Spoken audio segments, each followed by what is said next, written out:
Hola, ¿qué tal? Muy buenas noches. Mi nombre es Jaime Chincha y en el Perú de hoy, en tiempos de coronavirus, nada está dicho.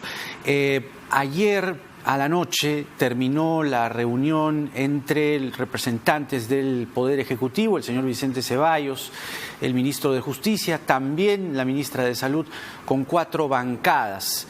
Ciertamente la idea de esta propuesta al paso, cuasi improvisada del presidente de la República el fin de semana, de que se discuta en el Congreso la pena de muerte para violadores y asesinos de menores de edad, ha quedado en la práctica licuada por el ministro de Justicia e incluso el propio premier Vicente Ceballos. Pero vamos a conocer algunos detalles de lo que ha sido esta reunión con 2 congresistas electos que estuvieron en esta cita. Ellos son Omar Chejade, de Alianza para el Progreso, y Juan Carlos Oyola, de Acción Popular. Señores, buenas noches. Muchas gracias por estar aquí. Gracias por la invitación, Jaime. A ver, ¿la tienen clara en el gobierno o no? ¿Cuál ha sido la percepción que han tenido de esta reunión? Mira, Jaime, gracias por la invitación. Primero, agradecerle al premier Ceballos, porque es un gesto político, democrático importante, que nos invite para llegar a consensos y a tender puentes de uno y otro lado.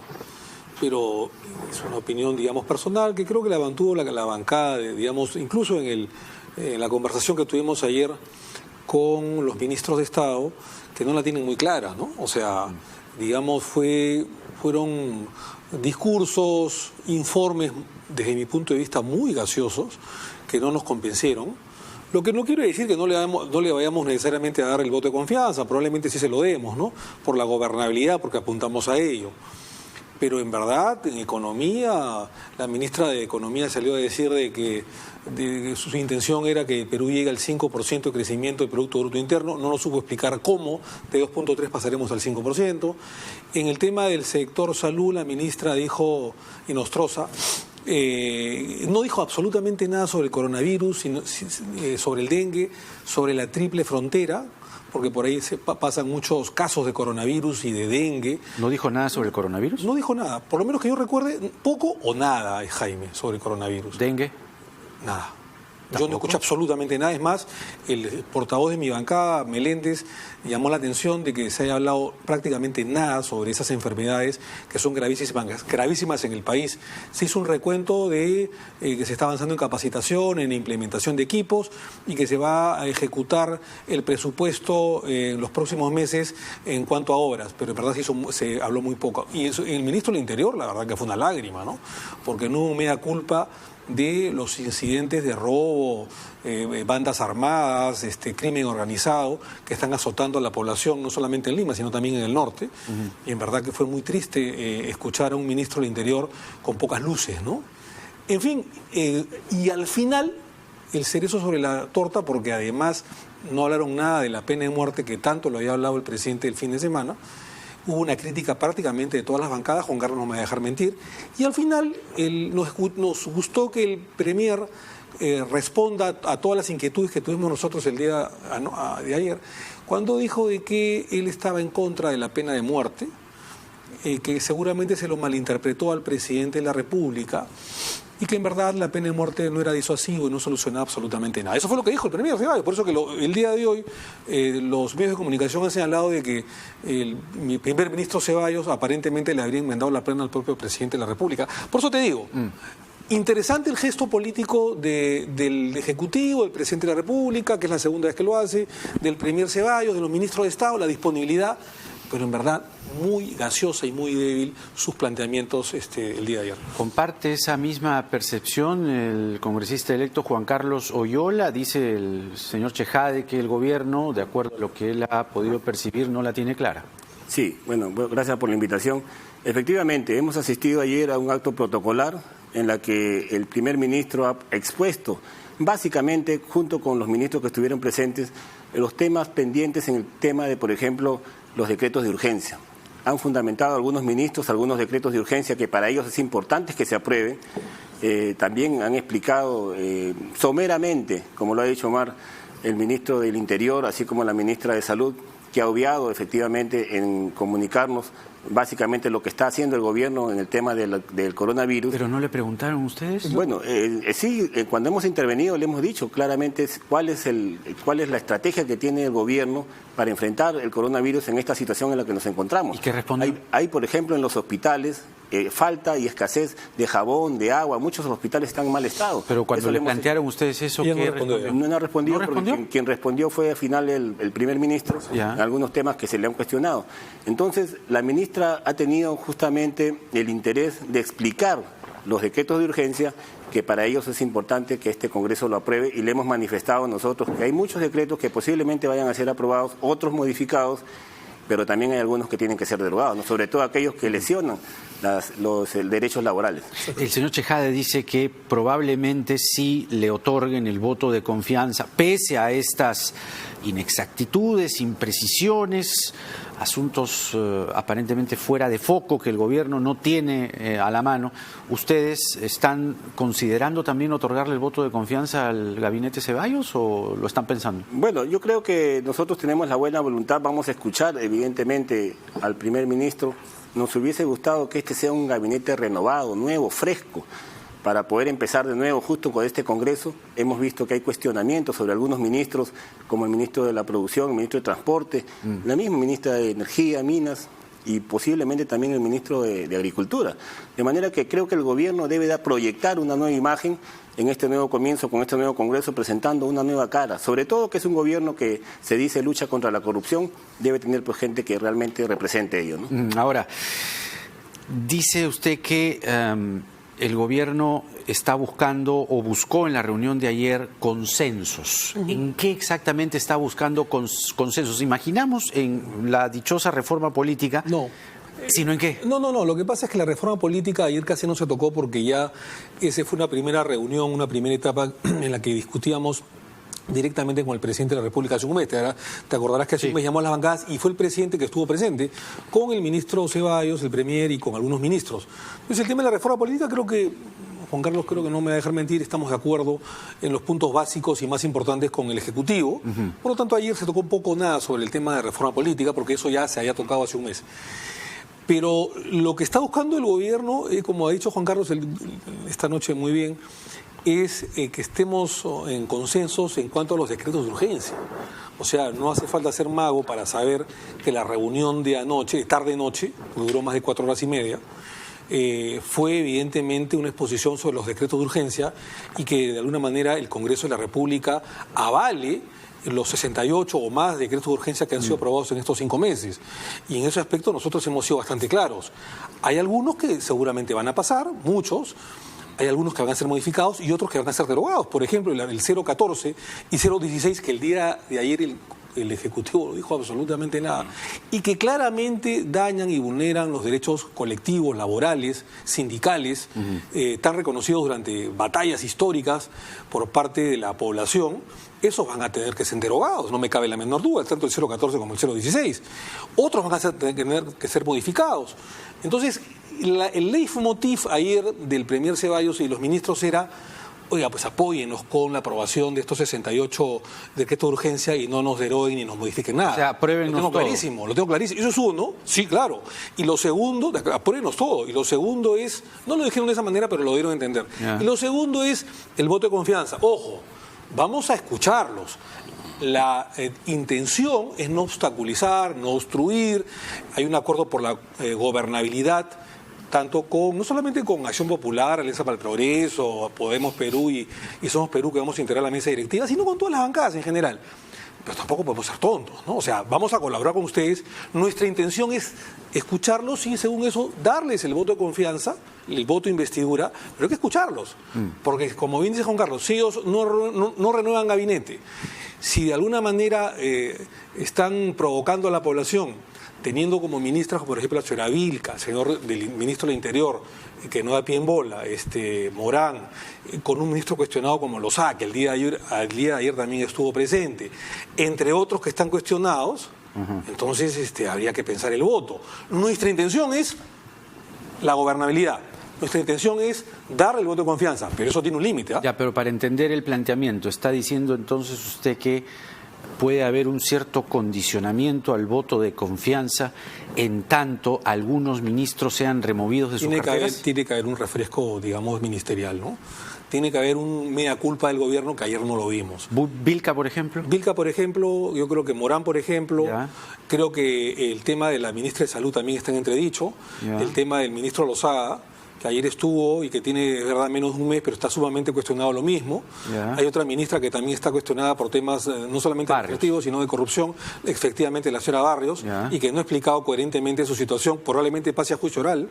Te lo digo como abogado, lo más probable es que Lozada y Barrios pasen etapa de acusación y juicio oral. Pero el gobierno les ha dado su respaldo. Bueno, pero eso es un error, pues, Jaime, porque la intención por el acuerdo de gobernabilidad es darle el voto de confianza. No vamos a, entre gitanos, a leernos las manos. Por supuesto que queremos la gobernabilidad y se lo hemos dicho al gobierno y queremos un pacto de gobernabilidad y tender puentes con el gobierno. Lo dijimos el día que ganamos las elecciones el 26 de enero. Pero todo tiene un límite, ¿no? Entonces creo yo que el gobierno debe pensar ello.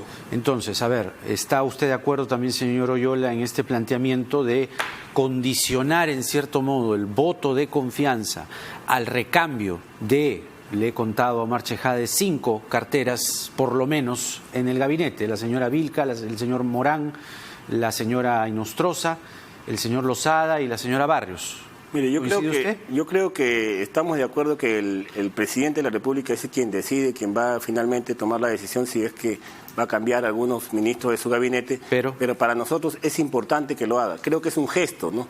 De que queremos iniciar nuevamente este periodo con ministros que no tengan cuestionamientos. Sería bueno que lo haga para poder refrescar el gabinete y que podamos nosotros fácilmente darle la cuestión de confianza. De todas maneras vamos a escuchar qué es lo que tiene que decir el primer ministro el día que vaya al Congreso de la República y la bancada tomará una decisión en su momento. Entonces, coincide, 5 ministerios por lo menos cambiarse. Bueno, exactamente, no sé si los 5. No, le he mencionado. Al menos los ministros que están cuestionados por actos de corrupción, ¿no? Claro, sí. ¿Morán? Morán quizás por la gestión que tiene, que no vemos resultados, pero básicamente, como le digo, los ministros que ahora, claro, Inostroza, el ministro Lozada, ¿no? Barrios. Claro, Barrios, efectivamente, tienen ya cuestionamientos, incluso va a abrirse una investigación fiscal. Jaime, tienen serios cuestionamientos, o sea, no es poca cosa lo que tienen, ¿no? O sea, no es que se le acusara pues de el hurto de una cartera, que cosa que no es, ¿no? Son temas delicados. La señora Barrios dice que esto puede tratarse de una suerte de vendetta, de revancha, de venganza por las reformas que su sector impulsó en IMARPE y que la contestación ha sido a través de una fiscalía que ha apurado y ha compilado todo este Yo te voy a poner un caso, expediente contra ella. Un caso que sucedió en la época del señor Vizcarra. Por una llamada telefónica de señor Heresia, quien conozco, es una persona correcta, el congresista Heresia, que fue ministro de Justicia, por una llamada telefónica inocua, irrelevante, con el ex vocal supremo, cuestionado por supuesto Inostroza, por una llamada telefónica, aunque no pasó nada, por Twitter lo destituyeron, diría yo, injusta y desproporcionadamente al ex ministro de Justicia Salvador Heresia, por una llamada telefónica. Acá hay todo un proceso judicial. Sí. ¿No es cierto? Grave, que está a punto de llegar a la acusación, ya de juicio oral. Está en control de acusación. Bueno, ¿no? Está en control de acusación, pero es grave. Entonces, por mucho menos, con un Twitter se lo destituye desproporcionadamente al ex ministro de Justicia, Salvador Heresia. Y por un tema concreto, de un juicio, una imputación seria, en la que está de por medio jueces, audiencias públicas, opinión pública, no pasa nada. Entonces, hay una incoherencia de parte del gobierno. A lo mejor no estamos diciendo necesariamente que se tienen que ir los 5, pero que tiene que haber un refresco, una oxigenación de este gabinete, me parece que es claro, ¿no? Ahora, vamos al tema, está clarísimo lo del gabinete. O sea, plantean refrescar el gabinete. Sí.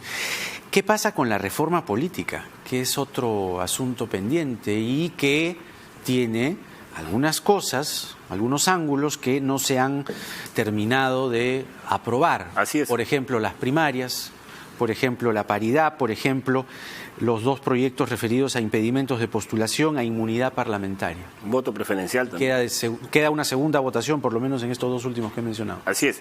En realidad queda una segunda votación, pero lo que se quiere es que estos proyectos, estas reformas se hagan justamente y se puedan viabilizar en el próximo proceso electoral.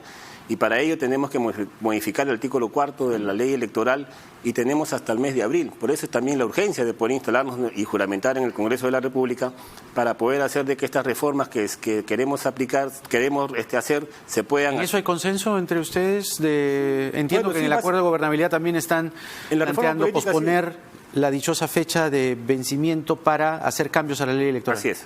Yo creo que sí, es cuestión también de que nos reunamos, las bancadas en el tema, por ejemplo, de la ley, de la reforma de las elecciones primarias o cerradas. En algunos hay ahí veo peros. Bueno, sí, porque algunos están de acuerdo que sean abiertas, otro grupo está de acuerdo que sean cerradas, ¿Usted qué opina? Y eso tendremos que comenzarlo internamente, ¿no? Bueno, las dos tienen sus pros y sus contras. Yo creo que es importante también de que hayan reformas que hagan que el próximo año tengamos una clase política distinta, y para ello los partidos tienen que hacer elecciones internas democráticas, tiene que haber unas elecciones primarias reales, porque en la práctica estas no se dan. Es que eso está amarrado al voto preferencial también, pues. Efectivamente, porque si hay primarias democráticas, yo creo que ya no debería haber voto preferencial. Eso sustituiría al voto preferencial. Así es. Mira, nosotros hemos estudiado bastante el tema de la reforma política. De hecho, yo presidí la Comisión de Constitución entre el 2013 y 2014, en el periodo antepasado. A ver, la madre de todas las reformas políticas, y creo que hay consenso, por lo menos mayoritario, incluso de Fuerza Popular, es el Senado de la República. La bicameralidad. La bicameralidad. Acá no podemos venir con populismo, con demagogia. Si quieren puede haber una disposición transitoria en que no se puede aumentar el presupuesto. Perfecto. Bajaremos la cantidad de asesores, de asistentes, de técnicos. Pero que tiene que haber doble cámara para mejorar la calidad de las leyes, para que haya un Congreso revisor, reflexivo, no nos cabe la menor duda. Bicameralidad, Senado, creo que hay un acuerdo casi multipartidario en esto y lo vamos a llevar hasta las últimas consecuencias. ¿Están los votos? He hecho una especie de escrutinio informal, creo que sé los votos porque efectivamente se necesitan por lo menos 87 votos de los 130 parlamentarios, claro, es una reforma en 2 legislaturas consecutivas. Pero si queremos mejorar la calidad, la imagen del Congreso, la calidad de las leyes, tiene que haber Senado de la República, y esto hace mucho tiempo. El Congreso ha fracasado por esta unicameral en los últimos 25 años, Jaime. 1, 2, eliminación total de la inmunidad parlamentaria, a la colombiana. ¿No? O sea, en Colombia, a raíz de que Pablo Escobar fue representante de la Cámara Baja y que se protegió, se blindó como narcotraficante con la inmunidad parlamentaria, en la Constitución del año 91 en Colombia se modificó todo y no hay inmunidad parlamentaria en Colombia, y nadie dice nada, y Colombia es uno de los mejores congresos de la República. No hay que tener miedo a la reforma. Yo sé que hay algunas bancadas que quieren regular solamente... Cuando de hecho algunas bancadas han mirado al costado. Es que hemos conversado con mi amigo Manuel Merino, que va a presidir el Congreso, y creo que ellos están de acuerdo con regular la inmunidad parlamentaria. Como se dice en la calle, le acaba de soplar la pluma. Nosotros creemos que es importante la inmunidad parlamentaria solo para el tema de la gestión. Ahí ya comenzaron los bemoles. Porque es importante que... No es lo mismo que él plantea, ¿eh? No, porque el congresista tiene que tener cierta protección a la hora que hace su labor de fiscalización con los gobiernos regionales, con los gobiernos municipales, porque de otra manera estaría desfilando por el Poder Judicial por denuncia, por difamación. Pero y demás. Omar Chejade ha hecho una comparación muy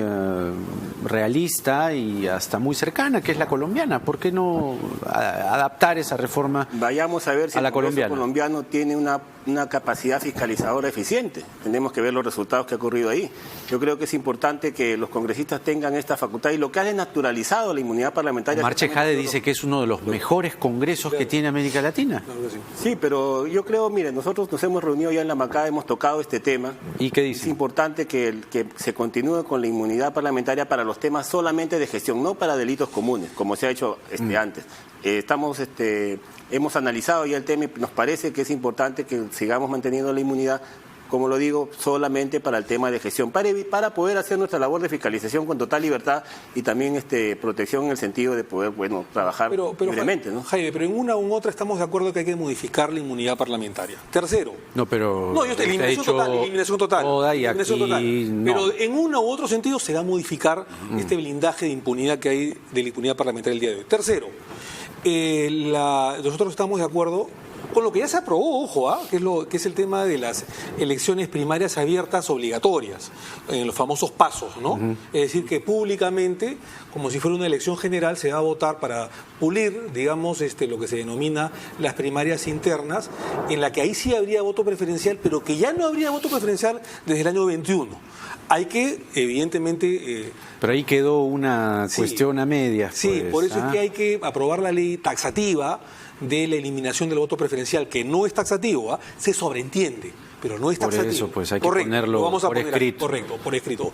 También vamos a debatir otros temas, como por ejemplo que los peruanos en el extranjero puedan votar y elegir a sus propios representantes y no elijan Lima. En eso creo que hay un acuerdo total de crear Ese fue un regalo que les dejó el Congreso disuelto. El distrito electoral número 27, pero pero en la época que yo fui parlamentario y presidente de la Comisión de Constitución, presentamos lo que se denomina el distrito electoral 27, es decir, que los peruanos en el extranjero, que son más de 3,5 millones, puedan votar y elegir a sus propios representantes que viven allá. Eso está muy bien, me refiero a que el Congreso disuelto diluyó aquello y dejó solamente el distrito de Lima y a los peruanos en el extranjero los dejaron sin la posibilidad de escoger representantes. Como por ejemplo, y acá termino, la forma de elección de los miembros del Tribunal Constitucional, que dicho sea de paso deben ser cambiados 6 de los 7, lo único que quede Ferrero, que todavía le queda plazo 2 años más, el resto ya cumplió. ¿Van a poder en este Congreso cambiar a 6 de los 7? Bueno, pero por lo menos intentaremos con 3. ¿Bajo qué mecanismo? Ya, ese es un tema que hay que ponerse de acuerdo. El tema de la invitación o el tema del concurso, ambos son mecanismos válidos.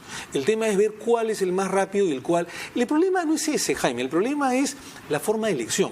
Habrá que debatir si es el Congreso de la República quien debe elegir a los 7 miembros del Tribunal Constitucional o solamente 3 o 4 y que los demás sean elegidos por la Junta Nacional de Justicia, por los colegios profesionales, por el Ministerio Público o el Poder Judicial. La forma es muy importante. Y por último, hay que debatir el voto voluntario.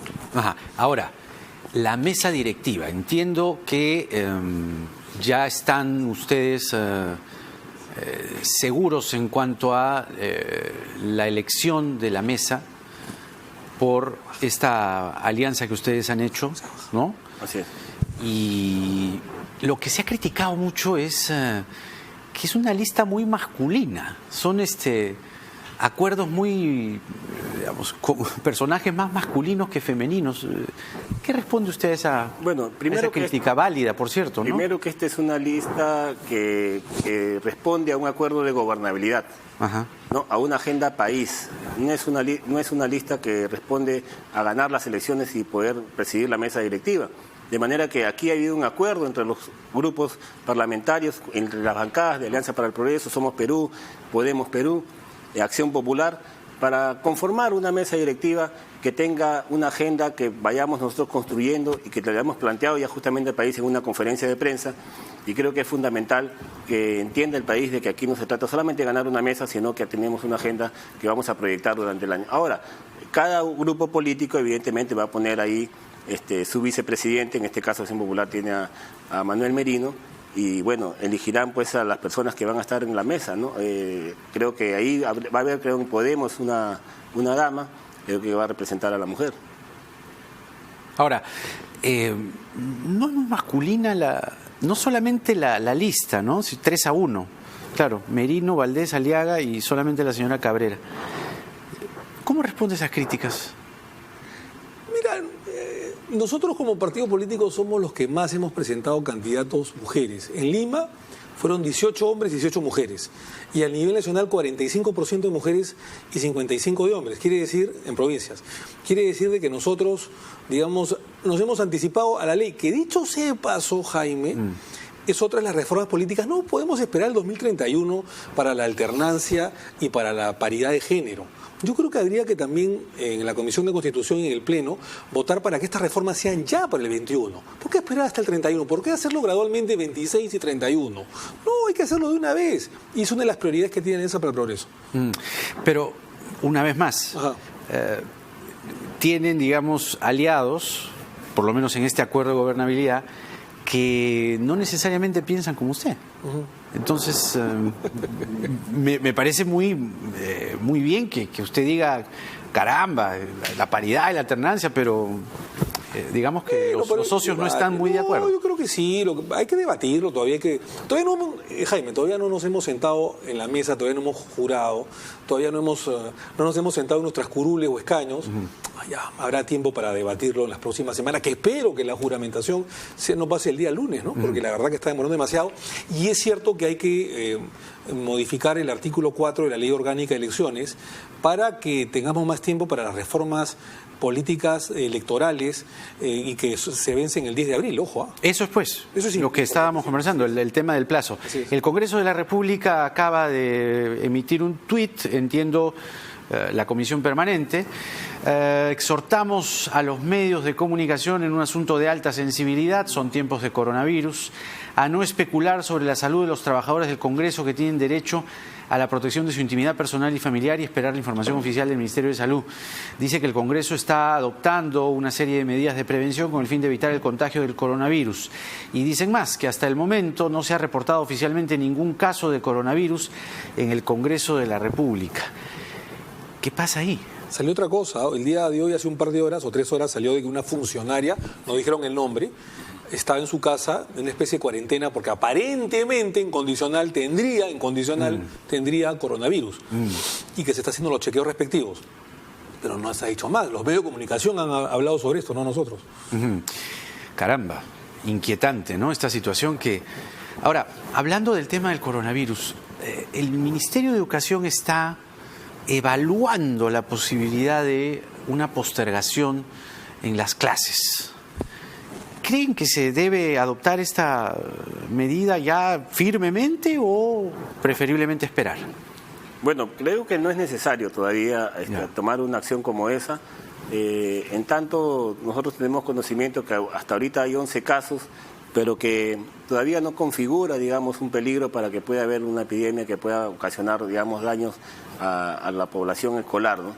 Consideramos que debemos sí mantenernos alertas, que la ministra implemente digamos, la estrategia para poder contrarrestar a este mal. Y justamente, como le hemos dicho, en los hospitales no tenemos todavía los implementos necesarios para poder prevenir. Y eso es lo que estamos invocando a la ministra, para que se puedan actuar de una manera no solamente en la ciudad de Lima, sino también en las regiones.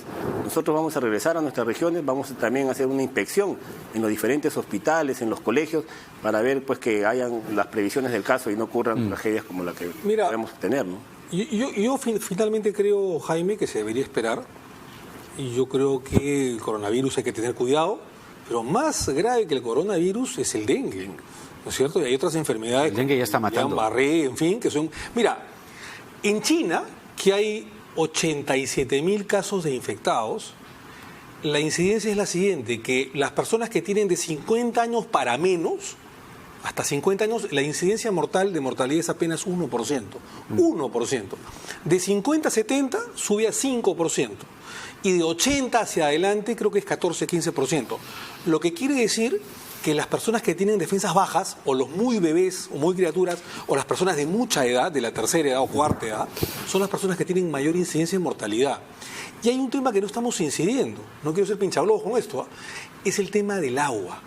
Lavándose bien las manos y proveyendo de agua, señora ministra de Salud, señor ministro de Transportes y Comunicaciones, sobre todo Vivienda y Construcción y Saneamiento, lavándose bien las manos con agua, enfrentamos de la mejor manera posible el tema no solamente de el coronavirus, sino también el dengue. Con agua y con jabón, como hacía ping-pong. Agua y jabón, por supuesto. No es agua sola, es agua y jabón.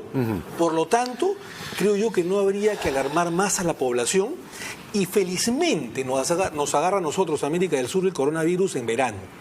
Las incidencias de mayor coronavirus de contagio es para los países que están en invierno, en Europa. Por eso es que el hemisferio norte tiene la cantidad que tiene, ¿no? Porque las personas cuando son en invierno tienden a juntarse, a concentrarse en su casa. En el Perú salen, en América del Sur salen, y el coronavirus la incidencia es menor, felizmente. Muchas gracias a los dos, Omar Chejade de Alianza para el Progreso, Juan Carlos Oyola de Acción Popular. Les estamos muy agradecidos por venir al programa. Se está confirmando desde Panamá, atención, la ministra de Salud de Panamá está confirmando la primera muerte en su país por el caso del coronavirus. Sus efectos en el turismo los vamos a hablar con Carlos Canales, presidente de Canatur, que ciertamente, válidamente, anda muy preocupado. Pero luego de la pausa venimos para conversar con la fiscal Marita Barreto, fiscal a cargo del caso Orellana. Hay novedades y hay además una gruesa cantidad de no solo evidencias, sino de investigados y también de acusados. Nada está dicho.